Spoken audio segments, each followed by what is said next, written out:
C'était un lundi matin lorsque Léa Martin, âgée de 14 ans, entra dans la prestigieuse banque Étoile d'Argent.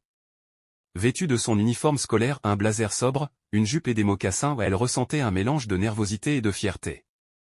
Ce jour-là, elle allait effectuer son premier dépôt bancaire seule, une somme de 5 000 € gagnée grâce à son excellence académique. Cet argent symbolisait son travail acharné et son indépendance. Déterminée à gérer cette transaction sans l'aide de ses parents, Léa s'approcha du guichet, son chèque en main, le cœur battant. À l'accueil, la directrice, Claire Dubois, une femme d'une quarantaine d'années au style impeccable et à l'air autoritaire, remarqua immédiatement Léa. Son regard se durcit. Lorsqu'elle tendit le chèque, le sourire professionnel de Claire vacilla. « Un chèque de 5 000 €? Pour une étudiante de votre âge? D'où vient cet argent ?» demanda-t-elle, sa voix assez forte pour attirer l'attention des autres clients. Léa sentit ses joues s'empourprer, mais elle répondit calmement, « C'est une bourse académique. J'ai tous les documents ici. » Elle présenta son justificatif et son identité. Le caissier, un jeune homme nommé Paul, prit le chèque et l'examina sous la lumière, comme s'il cherchait une preuve de fraude. Après un moment, il se tourna vers Claire, qui observait la scène avec un scepticisme marqué. Cette dernière s'approcha du guichet, évitant le regard de Léa. « Nous avons eu beaucoup de chèques frauduleux récemment, » murmura-t-elle, son ton glacial. « Je dois tout vérifier. » Léa sentit l'inquiétude monter.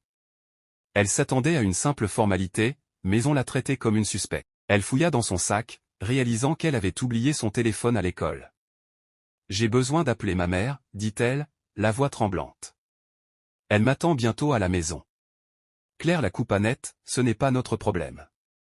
Attendez qu'on termine la vérification. » Son ton était froid, presque méprisant. Léa resta figée tandis que Claire s'éloignait, chaque pas empreint de condescendance. La directrice rejoignit un coin du hall, bras croisés, son expression sévère. Le cœur de Léa battait à tout rompre alors qu'elle se retrouvait isolée dans un coin du hall animé, incapable de bouger. Autour d'elle, le brouhaha de la banque continuait, mais elle avait l'impression que toute la salle l'observait. Des murmures circulaient parmi les clients, certains curieux, d'autres jugeant à voix basse. Les minutes s'étiraient, l'humiliation grandissant à chaque seconde. Le sol de marbre sous ses pieds semblait de plus en plus froid. Malgré tout, Léa gardait la tête claire. Observatrice, elle avait toujours remarqué les subtiles différences dans le traitement des gens, certains accueillis avec respect, d'autres ignorés ou méprisés. Ce jour-là, elle le vivait de plein fouet. Elle voulait crier, exiger qu'on lui rende ses documents, mais elle resta silencieuse, fidèle au conseil de son père, rester digne face à l'adversité. Pourtant, elle ne pouvait s'empêcher de penser que son traitement n'avait rien à voir avec la légitimité de son chèque, mais tout à voir avec son apparence. De l'autre côté de la salle, Léa entendit Claire parler à Paul d'une voix presque conspiratrice. « Il faut maintenir nos standards ici, » dit-elle. « On ne peut pas laisser n'importe qui entrer et s'attendre à être traité comme s'il avait sa place. » Ces mots frappèrent Léa comme un coup. Elle n'était pas jugée pour ce qu'elle était, mais pour ce qu'elle représentait à leurs yeux. Ses mains tremblaient, mais elle lutta pour rester calme. Elle avait travaillé dur pour cette bourse, elle l'avait méritée. Léa n'était pas une adolescente ordinaire. Bien qu'issue d'un quartier huppé, elle préférait la simplicité à l'extravagance. Sa famille vivait dans une maison élégante mais sans ostentation, marquée par un fort sens de la communauté. Sa mère, docteur Sophie Martin, était une experte financière reconnue, dirigeant une banque prestigieuse, la Banque Lumière. Femme partie de rien, Sophie avait inculqué à Léa l'importance de l'indépendance et du travail acharné. La richesse, disait-elle, ne se mesurait pas seulement à l'argent, mais à son utilisation pour le bien commun. Léa avait intégré ces valeurs, excellant à l'Académie de Clermont, une école réputée pour sa rigueur académique. Sa bourse n'était pas un privilège, mais le fruit de son mérite. Ce matin-là, avant de se rendre à la banque, Léa avait soigneusement rangé son chèque. À la table du petit déjeuner, Sophie, occupée à consulter des rapports financiers, lui avait demandé, « Tu es sûre de ne pas vouloir que je t'accompagne ?» Léa, confiante, avait répondu, « J'ai 14 ans, maman. Il est temps que j'apprenne à faire ça seule. » Sophie avait souri, un mélange de fierté et d'inquiétude dans les yeux. Elle savait sa fille capable, mais l'instinct maternel la poussait à vouloir la protéger d'un monde parfois cruel. Léa l'avait rassurée, « Je fais le dépôt et je rentre avant ta réunion. » Une tâche si simple, en apparence. Pourtant, dans ce coin de la banque, Léa réalisait que le monde ne jouait pas toujours selon les règles de l'équité qu'on lui avait enseignées.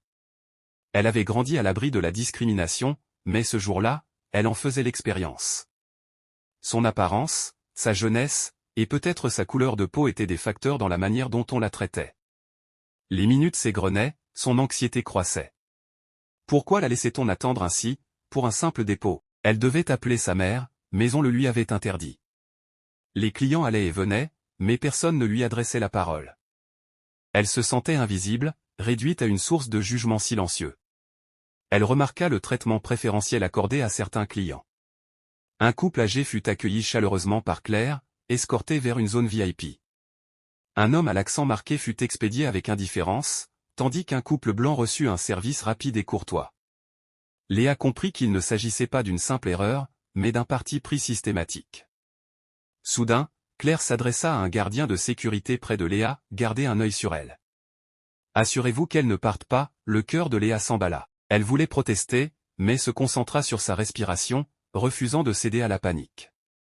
Elle était piégée dans un système qui ne la voyait pas comme une personne, mais comme un problème. Les murmures des clients s'intensifiaient, certains empreints de pitié, d'autres de moquerie. Léa se sentait de plus en plus petite, mais personne n'intervenait. Alors que son esprit s'emballait, quelque chose attira son attention. Claire discutait avec Paul, son ton trahissant de la frustration. Pourquoi est-elle encore là? Il faut lui faire comprendre qu'elle n'est pas la bienvenue. Ces mots confirmèrent les pires craintes de Léa. Ce n'était pas une erreur, mais une volonté délibérée de l'exclure. Elle murmura, la voix tremblante mais ferme, « Je ne suis pas un problème. J'ai gagné cette bourse. Je suis là pour déposer mon chèque, comme tout le monde. » Claire l'ignora, ordonnant au gardien de l'emmener à l'arrière. Le gardien, un homme imposant, saisit le bras de Léa et la conduisit dans un coin isolé, visible de tous mais à l'écart. Léa se tenait droite, refusant de montrer sa peur, mais à l'intérieur, elle bouillonnait. Alors qu'elle attendait, elle remarqua Claire s'entretenir avec un homme bien vêtu, grand et charismatique. Son nom lui revint soudain, Marc Laurent, PDG de la Banque Horizon, un concurrent direct de la Banque Lumière, l'entreprise de sa mère. Claire lui tendit une enveloppe marquée « Confidentielle », son attitude servile contrastant avec son comportement envers Léa. Léa comprit qu'il se passait quelque chose de grave. Elle avait vu sa mère travailler dur pour bâtir la réputation de la Banque Lumière, et une fuite d'informations pouvait être désastreuse. Ce n'était pas une simple rencontre, Claire trahissait son employeur. Léa ouvrit son carnet, qu'elle portait toujours, et nota rapidement tout ce qu'elle avait observé, l'heure, les noms, l'enveloppe confidentielle. Elle ignorait encore quoi faire de ces informations, mais elle savait qu'elle devait les consigner.